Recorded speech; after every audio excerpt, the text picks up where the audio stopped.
I never thought betrayal could arrive so quietly, carried on the clink of silverware and the glow of candlelight. But that night, in my parents' dining room in Bend, Oregon, the people I trusted most turned the place where I grew up into a courtroom. My name is Avery Hale. I'm 26 years old, and I've spent most of my life caught between two worlds: the orderly empire of Cascade Ceremony Company, the event planning business my family worshipped, and the messy, uncertain dream I carried in secret, writing screenplays that almost no one believed in. What happened that night began with roast chicken and red wine, and ended with me standing outside in the cold, clutching a useless house key that no longer opened the front door. It started like any other family dinner, though the tension was already humming under the surface. My mother, Diane, presided at the head of the table like a judge, her eyes scanning every detail: the folded napkins, the polished glasses, the straightness of Tyler's tie. My father, Mark, sat silent as usual, sipping wine as though silence could shield him, and Tyler, my older brother, the golden child, leaned back in his chair with that smirk that never left his face. For a moment, I thought maybe it was paranoia, that maybe tonight wouldn't be another lecture about how I was wasting my life. But when my mother set down her fork and gave me that practiced smile, I knew. "You need to stop running from your responsibility, Avery," she said, her voice firm but almost rehearsed. "Cascade Ceremony has space for you. We've kept it waiting long enough." Tyler chuckled and muttered, "Assuming she can stay focused longer than a week." I forced myself to breathe, to keep my voice steady. "I'm not joining the company, Mom. I want to build my career in writing. It's not a hobby, it's my work." My father shifted in his chair but didn't look up. My mother's smile vanished, her eyes sharpening into blades. "Then you are not part of this family anymore," she said, each word dropping like a stone. The room spun. I stared at her, waiting for my dad to object, for Tyler to crack a joke that turned it all into some cruel test. But no one spoke. My father lowered his eyes. Tyler raised his glass in mock salute. And then my mother stood, pointed toward the door, and said, "Leave." I tried to protest, my voice breaking, but they didn't flinch. The scrape of their chairs on the hardwood was louder than any words. My legs carried me out the door on autopilot. As I stepped into the night air, the lock clicked behind me. That metallic sound lodged in my chest like a nail. I pulled out my key, slid it into the knob, and it jammed. They had changed the lock already. My own house had rejected me. I pounded on the door, shouting, but no one answered. Through the window, I saw Tyler raise another glass of wine, his laughter muffled by the walls that used to hold me. My heart cracked open right there, on the front porch of the house I grew up in. I stumbled into the night, dragging my suitcase down the sidewalk until I found a rundown motel near the highway. The neon sign sputtered as I checked in with shaking hands. Lying on the thin mattress, staring at the water stains on the ceiling, I thought of Grandma Ruth, the only one who ever told me my stories mattered. Her voice echoed in my head. "Keep writing, Avery, no matter what they say." I clung to those words like a lifeline as the hours crawled by. At dawn, when sleep had never come, the motel phone rang. The clerk said a delivery had arrived, addressed to me. I walked down barefoot, hair tangled, and the man behind the counter slid a heavy envelope across the desk. It was sealed in red wax, my name typed neatly on the front. The return address from a law office I barely remembered from Ruth's funeral. My fingers trembled as I cracked the seal. Inside, thick legal pages slid out, but one line leapt at me in bold: "Hale Creative Trust, activation of protective clause." I froze, the words burning into me. Grandma Ruth had left something more than memories. And if this clause was real, it meant my family's betrayal had triggered a safety net they never wanted me to know about. "Your voice matters. Drop a comment telling me where you're from. Because together, we can see how far one story of standing up to family pressure can travel across the globe. Subscribe and stay close, because what comes next is not just about revenge. It's about reclaiming the right to be heard after years of being dismissed. When I first held that envelope in my hands, I didn't know whether to laugh or cry. The name, Hale Creative Trust, sounded like something out of a novel, not a legal document with my name on it. But as I skimmed the pages in that motel lobby, I realized it was very real. Grandma Ruth had set up a safety net, a quiet rebellion against the control of my parents and Tyler. And apparently, being thrown out of the family home had triggered a clause she designed years ago. Sitting on the motel bed, I thought back to my childhood, to the empire my family worshipped. Cascade Ceremony Company wasn't just a business to my mother. It was her identity. She built it from scratch, orchestrating weddings, galas, and corporate launches with a military precision that left no room for mistakes. She used to say, "Perfection is the only product."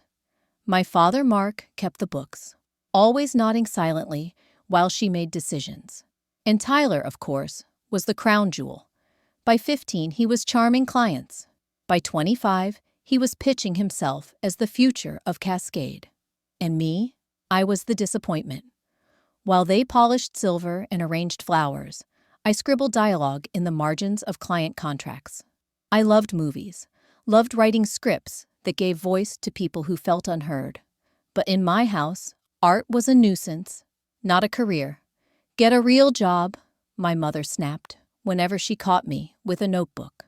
Tyler smirked and called me Hollywood without a paycheck. Even Dad muttered, "Steady work keeps us afloat." I kept writing anyway, sneaking into the garage late at night to pound away on an old laptop until my fingers cramped. Failure followed me. Last year, a small studio in Portland rejected my script after months of waiting. I came home devastated. And that night at dinner, Tyler clinked his glass and said, "Told you." The table erupted in laughter. Except mine. Grandma Ruth was the only one who believed. She sat with me on her porch, her voice soft but fierce. "Your stories matter, Avery. Don't let them take that from you." When she died 2 years ago, I felt the ground shift under me. What I didn't know was that she'd left a plan to protect me from exactly what happened. I flipped through the trust papers again, eyes catching on a section marked in bold. It mentioned financial allocations, provisions for housing, and a list of assets I didn't fully understand. My heart pounded as I noticed another page tucked in the back, a photocopy of an internal Cascade ledger. The numbers didn't add up, and right there, in black and white, was a line item. Event refund adjustment. $84,000. I blinked. $84,000? My mind raced. I remembered that year, when Cascade nearly lost a massive wedding contract. My mother spun it as a simple miscommunication, and Tyler boasted that he saved the day. But according to this document, the company had paid a refund and covered it up with a fake contract swap. Tyler's victory wasn't a triumph at all. It was a disaster hidden under legal jargon. I sat back, clutching the papers. If this was in Grandma Ruth's trust folder, she must have known. She must have seen the cracks long before I did.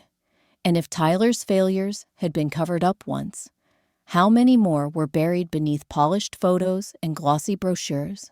My pulse quickened as I reached for the bottom of the envelope. There was something else, small, metallic. I pulled it out and stared. A single silver key, taped to a card with 3 words in Ruth's cursive, "For Avery only." I turned it over in my hand, breath catching in my throat. It wasn't for my parents, not for Tyler. It was for me. The question was, what did it open? The silver key felt heavier than it should have, as if the weight of my grandmother's faith in me had been poured into that tiny piece of metal. I sat in the motel room, staring at it, my thoughts racing. The card taped to it said only, "For Avery only. written in Ruth's careful cursive. My heart pounded. A key to what? And why would she have hidden it inside a trust envelope? The next morning, I called the law office listed on the envelope. A secretary named Gloria answered, and, after I explained who I was, her voice warmed immediately. Yes, Miss Hale. Mrs. Ruth set this up years ago. That key belongs to a safe deposit box at Summit Bank, downtown Bend. She instructed us to notify you only if your housing rights were violated. Given what's happened, you qualify. I hung up, my palms damp. Summit Bank. I knew the building. Stone pillars, old-fashioned brass doors, the kind of place my parents loved to use for client meetings. Walking inside, I felt like an intruder in my own city. But when I slid the key across the counter and showed my ID, the teller nodded without hesitation. Right this way, Ms. Hale. Inside the vault, the air was cold, humming with the sound of safety mechanisms. The attendant slid out a long, narrow box and placed it on the table. My hands shook as I opened it. Inside was a stack of documents, a small envelope sealed with Ruth's monogram, and a bank card with my name already embossed. I opened the envelope first. It was a letter written in Ruth's elegant hand. My dearest Avery, I always knew your path would be different. This trust is my gift to you. It guarantees your right to the Forest Ridge house and provides funds for your writing. They will try to control you. Don't let them. You are stronger than their doubts. Tears blurred the page. My grandmother had seen this all coming. The pressure, the rejection, the eventual exile. She had prepared a way out for me. I pressed the letter to my chest and whispered, "Thank you, Ruth." Then I turned to the documents. They were trust statements, account ledgers, all meticulously filed. At first, I didn't understand what I was looking at, but then a pattern emerged. Each month, large sums had been withdrawn, amounts too high to be routine expenses, and the total made my stomach twist. $210,000 gone over the last 6 months. I flipped to the authorization pages. My name leapt out at me, typed neatly beneath each transaction. Next to it, a digital signature. My digital signature. My chest tightened. I had never signed these. I had never even seen them. I shoved the papers back into the box, my thoughts spiraling. Someone had forged my approval, and not for pocket change, but for hundreds of thousands. My family had locked me out, called me worthless, and at the same time used my name to funnel money from the very trust that was supposed to protect me. My first instinct was to call them, demand an explanation. But then I pictured Tyler's smug grin, my mother's icy stare, my father's silence. No, this wasn't a misunderstanding. This was deliberate. They wanted me gone because they knew the truth was about to catch up. As I slipped the bank card into my wallet, my phone buzzed with a new email notification. The subject line read, "Meeting request, Hale Creative Trust Compliance." It was from Ethan Cole, the trust's attorney. My stomach knotted. I gathered the papers, locked the box, and walked out of Summit Bank with the sun glaring too bright in my eyes. Every step felt unsteady.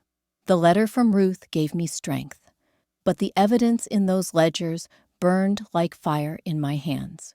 If the trust had been looted under my forged signature, what else had they buried? I climbed into my car, staring at the email on my phone. Ethan Cole wanted to meet. He wrote, "We need to discuss discrepancies." "Bring everything you found," I exhaled, gripping the steering wheel. My grandmother had left me a lifeline, but it looked like the rope was already frayed, and the people holding the scissors were my own family. The strangest part about betrayal is how ordinary the setting feels when it's revealed. You expect thunder, lightning, some kind of cinematic explosion, but instead, it's a quiet office above a coffee shop, the smell of roasted beans seeping under the door. That's where I found myself, clutching the folder from the bank, bracing for answers I wasn't sure I wanted. Ethan Cole didn't look like the ruthless type of lawyer my parents used. He was in his 30s, sleeves rolled up, expression thoughtful, almost tired. But when I slid the papers across his desk, his eyes sharpened. He flipped page after page, his brow knitting. "Your grandmother was meticulous," he murmured. "She built protections into this trust that I rarely see. The clause that activated when you were locked out. She designed it for exactly this scenario." I swallowed hard. "So she knew they'd turn on me." "Or feared it," Ethan replied. Then he tapped the ledger. "But that's another level. $210,000 withdrawn under your name." The words burned. "I didn't sign those approvals. I never touched that money." Ethan didn't flinch. He opened his laptop, fingers flying across the keys. "Digital records don't lie. Every authorization leaves a footprint. IP addresses, timestamps, login, IDs." He turned the screen toward me. "See this? Each transaction came from Cascade Ceremony's office. IP address." I stared at the glowing numbers, my pulse in my ears. My family hadn't just stolen. They had forged me into the thief. For a moment, I couldn't breathe. Images of our last dinner blurred in my mind. My mother's cold eyes, my father's silence, Tyler's smirk. They'd thrown me out like garbage, then used my name as a mask. Ethan's voice cut through. "This isn't family squabbling anymore. It's fraud. We'll request a compliance hearing. You'll have to sit across from them and hold your ground." My throat tightened. The idea of facing them again made me feel 12 years old, hiding my notebook from my mother's lectures. But then I remembered Ruth's letter tucked into my bag. Her words had been steady, confident. "You are stronger than their doubts." I nodded. "Do it. Schedule the hearing." Ethan gave me a measured look. "It won't be easy. They'll deny everything, maybe even claim you were complicit. But the logs are clear. We can prove your innocence." I walked out of his office into the fading light. The sidewalks glowed gold, but I felt cold, as if the shadows of my family stretched longer than the day. My phone buzzed in my pocket, a message from Mom. "Don't do this, Avery. Don't turn us into enemies." I stopped mid-step, the words pulsing on the screen. She didn't say, "This isn't true." She didn't say, "We'd never do that." She said, "Don't make us enemies," which meant, in her mind, the battle had already begun. I couldn't stop thinking about this. If love requires silence in the face of injustice, is it really love at all? I gripped Ruth's letter tighter in my bag and stared down the street toward the motel. My heart was pounding, not with fear anymore, but with certainty. The compliance hearing was set, and there would be no turning back. The morning of the compliance hearing, I woke before dawn in the motel room. The ceiling was still stained yellow from decades of smoke, the air heavy with the smell of old carpet, but I felt sharper than I had in months. Ruth's letter sat on the nightstand. I read the same line 3 times. "Don't let them take this from you." But a voice inside me said, "If they can twist the truth, I have to drag light into it." That thought drove me toward my first controversial move. I still had access to Cascade Ceremony's client mailing list, left over from the months they forced me to do admin work. My fingers hovered over the keyboard as guilt and resolve wrestled inside me. Finally, I typed a short, clinical message. "An independent audit of Cascade Ceremony's accounts is scheduled as part of the Hale Creative Trust review. Please prepare for verification." I didn't accuse. I didn't explain. I just sent it. Seconds later, the outbox dinged. It was done. I knew my family would see it as sabotage. Clients would start asking questions. Maybe I'd crossed a line. Maybe I'd gone too far. But part of me whispered, they crossed first. The hearing was held in a neutral office with beige walls and buzzing fluorescent lights. Ethan sat beside me, steady as a metronome. Across the table, my mother in a steel gray suit, my father stiff and pale, and Tyler with his permanent smirk. He leaned back in his chair, like this was a game he'd already won. Robert, the mediator, started by outlining the trust's terms. My mother cut him off immediately. This is ridiculous. That money was reinvested for Cascade's growth. Avery should be thanking us, not dragging us through legal mud. I clenched my jaw. You didn't reinvest. You stole. From Ruth. From me. Tyler chuckled and slid a folder across the table. Stole? Please. Here's your contract. Inside was an invoice labeled Creative Consulting.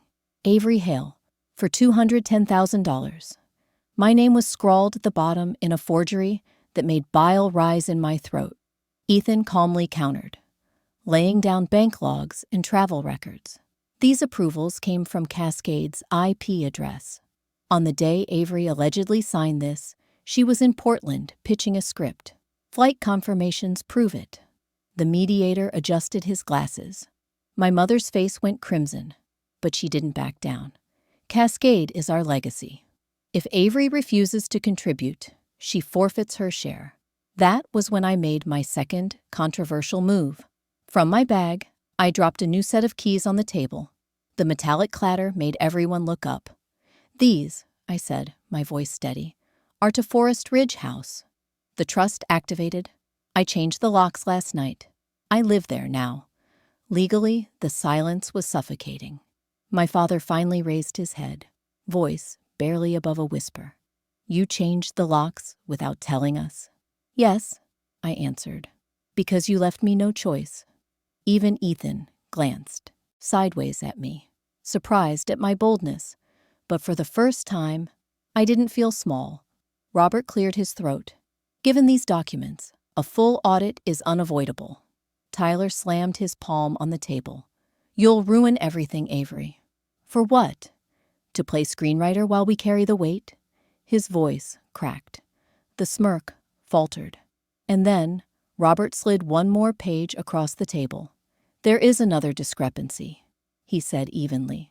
A transfer marked as event refund, routed directly into a personal account under the name Tyler Hale. The color drained from Tyler's face. My mother gasped. My father stared at the table. My pulse hammered. This wasn't about saving Cascade.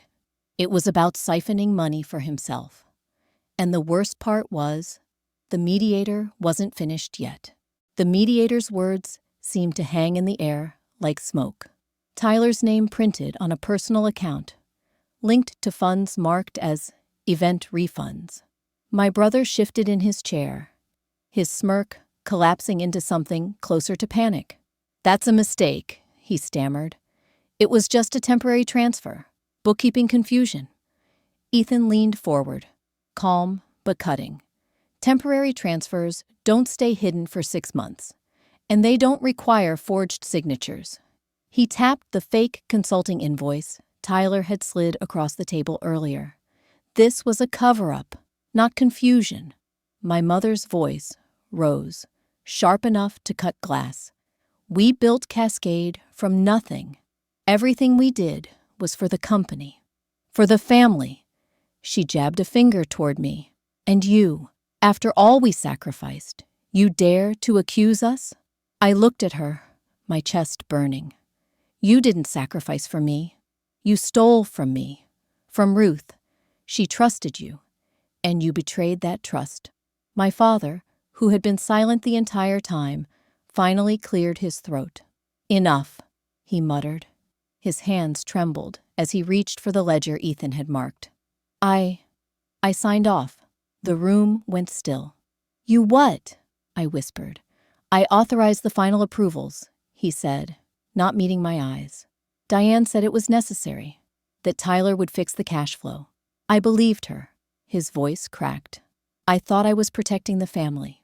The words hit harder than Tyler's smugness ever had. My father, the one who never defended me, had played the final role in gutting Ruth's trust. Ethan's tone hardened. Mr.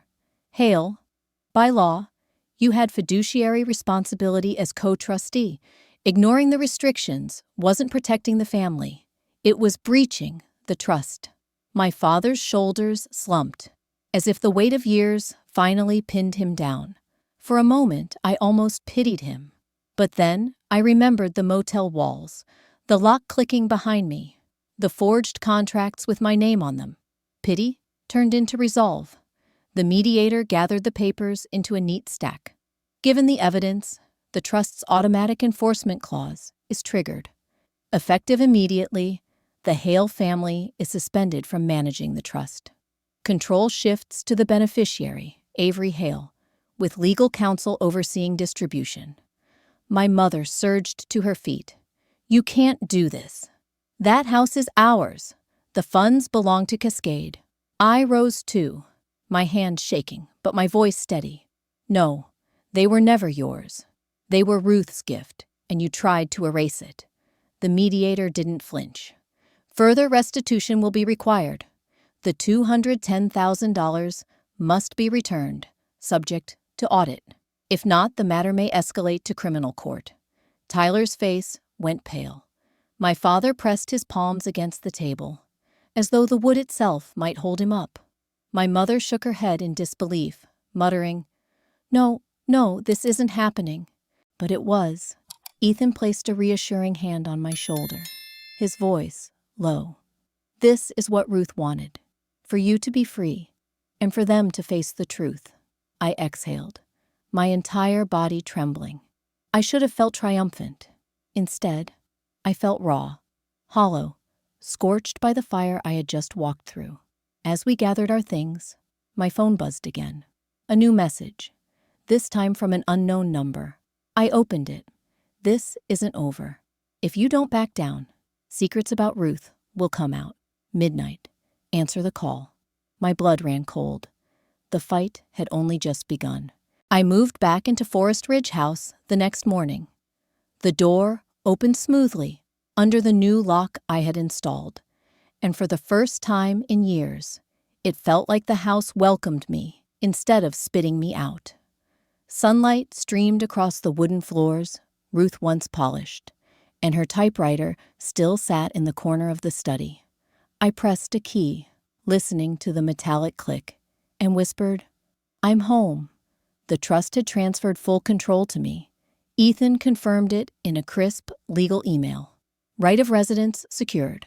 Living stipend for 36 months authorized. Management of funds shifted to beneficiary. I should have felt unstoppable. Instead, doubt gnawed at me. Because I had made another controversial choice. The evidence of fraud was damning.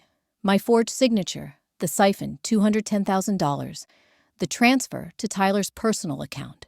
Ethan advised me that pressing charges was an option, that the district attorney would be interested. But I told him no.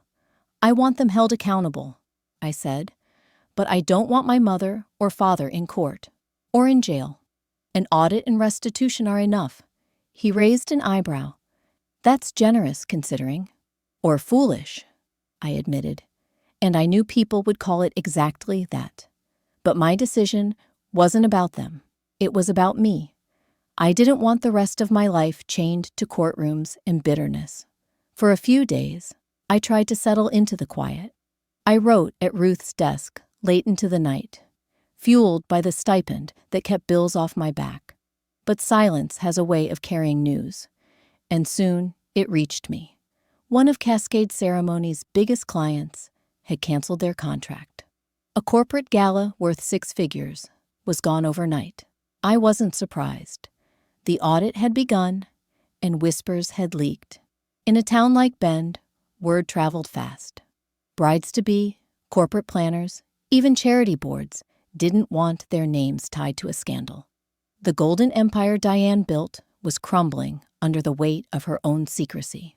Still, when I saw the headline in the local paper, "Audit Cloud Hangs Over Cascade Ceremony," my stomach twisted.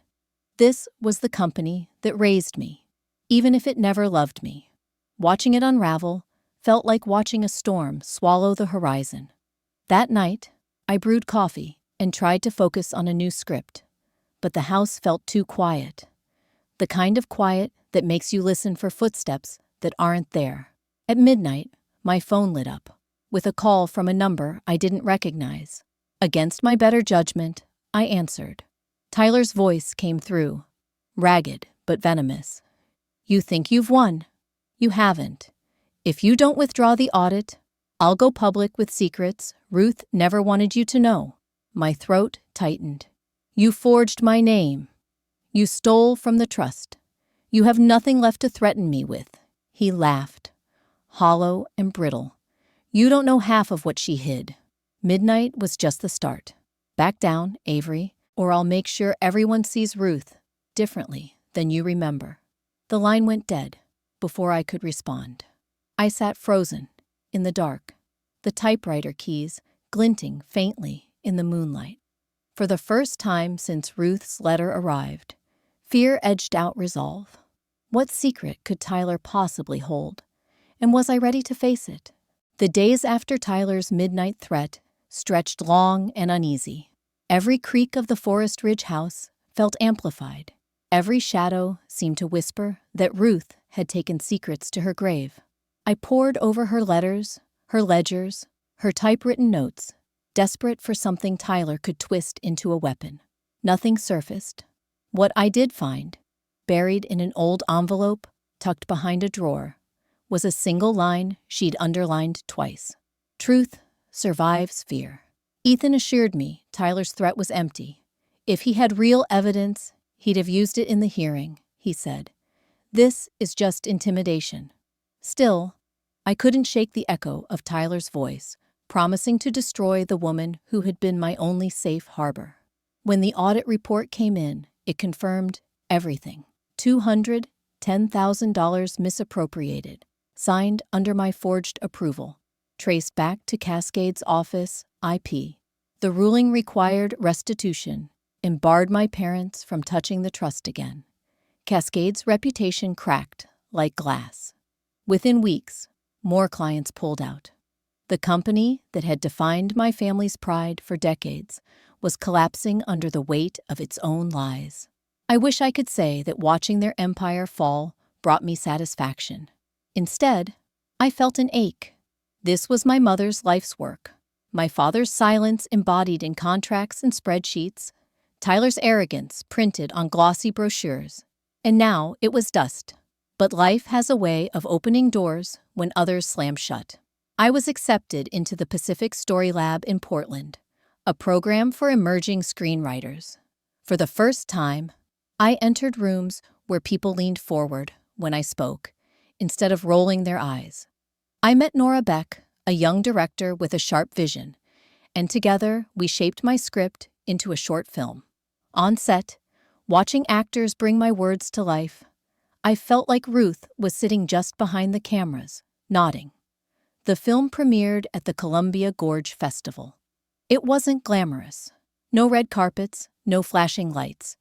But when the credits rolled and the audience clapped, I pressed my palms together and whispered, "We did it, Ruth." Tyler never made good on his threat. Ethan later discovered the so-called secret he dangled was nothing more than a half-truth. Ruth once withdrew a small sum to help a neighbor keep her home, an act of kindness fully permitted under the trust. Tyler had spun it into a ghost story to scare me. The only legacy Ruth left was her compassion. One evening, as I locked the Forest Ridge door behind me, I realized something. The very act they had used to cast me out, the lock clicking shut, had become my victory. I pulled the key from my pocket, held it up to the fading light, and whispered the words that had been burning inside me since that night. You locked me out. Now I hold the keys. The lesson Ruth left me wasn't about money or property. It was about dignity. Family isn't measured by blood or last names. It's measured by love, respect, and the courage to see each other clearly. My parents chose pride. Tyler chose greed. But I chose to keep writing, to keep building, to keep loving, even when love wasn't returned.